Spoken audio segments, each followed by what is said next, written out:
이승만 정권 시기 북진 통일을 떠올리게 하는 자유의 북진이라며 새롭게 추진하는 정책이라고 통일부 장관이 발표했습니다.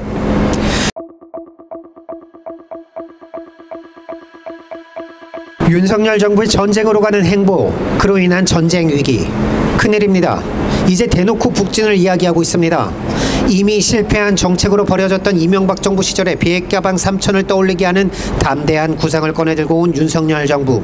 군사적으로 위협하고 있으면서 상대에게 두 손 들고 나오면 먹고 살게 해주겠다는 발상 자체가 남북관계에 대한 무지를 그대로 드러내는 정책이었습니다. 윤석열 정부만 빼고 누구나 실패할 것을 알고 있었던 정책, 예상대로 실패했고, 실패했으면 그냥 가만히나 있었으면 좋았을 텐데 이젠 이명박 정부보다 훨씬 거슬러 올라가 이승만 정권 시기 북진 통일을 떠올리게 하는 자유의 북진이라며 새롭게 추진하는 정책이라고 통일부 장관이 발표했습니다. 그 내용 살펴보겠습니다. 김영호 장관은 윤석열 정부의 국정 철학의 핵심은 자유라면서 4가지 관점에서 대북 정책과 대외 정책을 수립한다고 밝혔는데요.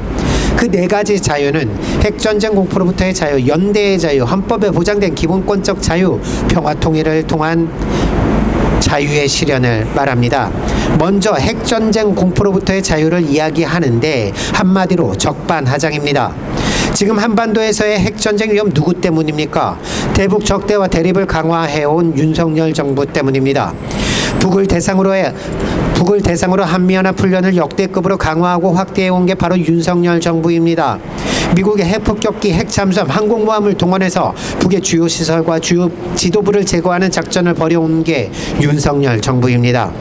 일본까지 끌어들여 합동 군사훈련을 벌이며 북을 압박했던 게 바로 윤석열 정부입니다. 2024년 하반기에는 핵전쟁 시나리오에 의거해 미국과 함께 전쟁 연습을 계획하고 있는 게 바로 윤석열 정부입니다.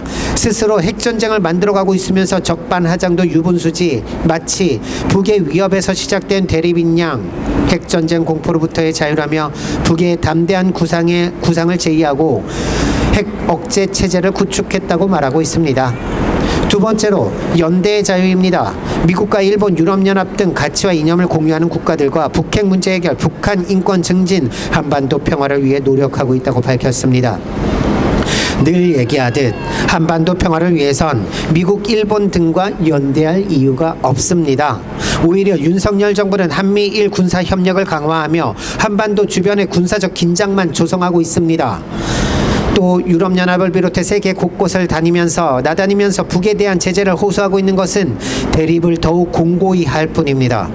윤석열 정부가 북핵 문제를 해결한다는 것은 북의 핵이 우리에게 위협이 된다는 건데, 미국의 핵은 우리에게 위협이 되지 않고 북의 핵이 위협으로 느끼는 건 관계가 안 좋기 때문일 것입니다. 북의 핵 때문에 관계가 틀어진 게 아니라 윤석열 정부의 대북 적대로 인해 관계가 파탄나고 북과의 전쟁을 늘 염두에 두고 있으니 북의 군사력이 걱정일 수밖에요. 답은 간단합니다. 적대 정책만 전환하면 됩니다. 한반도 평화, 윤석열 정부가 적대 정책만 내려놓으면 실마리가 풀릴 것입니다. 세 번째로 종교, 언론의 자유 등 헌법에 보장된 기본권을 북한을 포함한 한반도에 살고 있는 주민들에게 보장해야 한다는 것. 뭔가 말은 그럴싸해 보이지만 그 기저에는 북을 인정하지 않는 윤석열 정부의 생각이 깔려있는 것이죠. 북의 체제에 대해 인정하지 않고 그로 인해 북의 주민들이 마치 억압되어 있는 느낌을 주고 있는데요. 윤석열 정부 정말 인권을 걱정하는 거라면 남한의 국민들 인권에 대해 단 한 번만이라도 생각해 줬으면 좋겠습니다. 특히나 인권은 고사하고 국민의 생명까지 앗아갈 전쟁으로 한반도를 몰아가고 있는 상황에 인권 운운하고 있으니 상대를 자극하는 것으로밖에 느껴지지 않습니다. 마지막으로 자유롭고 평화로운 통일 실현이 핵심이라고 했습니다. 힘에 의한 평화를 추구하며 대결과 대립을 강화하는 윤석열 정부에게 평화는 불가능합니다. 그동안 말해왔던 힘에 의한 평화는 애초에 가능하지도 않았습니다. 힘으로 평화를 조성하겠다는 건 힘으로 상대를 제압하겠다는 것, 기본적으로 상대를 적대하고 있는 것을 의미합니다. 힘으로 상대를 제압해서 통일을 만들겠다는 건 결국 전쟁하겠다는 것 아닙니까? 윤석열 정부의 자유의 북진은 이승만 정권 시기 북진 통일과 닮아 있습니다. 결국 전쟁으로 통일하겠다는 겁니다. 전쟁은 모든 것을 파괴하고 수많은 희생을 초래할 것입니다.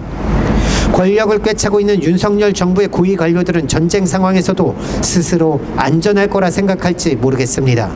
어쩌면 지금 위험천만한 한반도의 위기 상황에서도 느긋하게 축구 경기 직관이나 하고 있는 국방부 장관의 모습이 전쟁 상황에서도 그대로 재현될지 모르겠습니다. 하지만 우리 국민들이 그렇게 두진 않을 것입니다. 윤석열 정부의 전쟁 책동으로부터 자유로워지기 위해선 우리가 평화의 길로 전진해야 합니다. 평화를 외치며 윤석열 정부 심판에 나서야 합니다. 시민 여러분 함께해 주시기 바랍니다. 고맙습니다.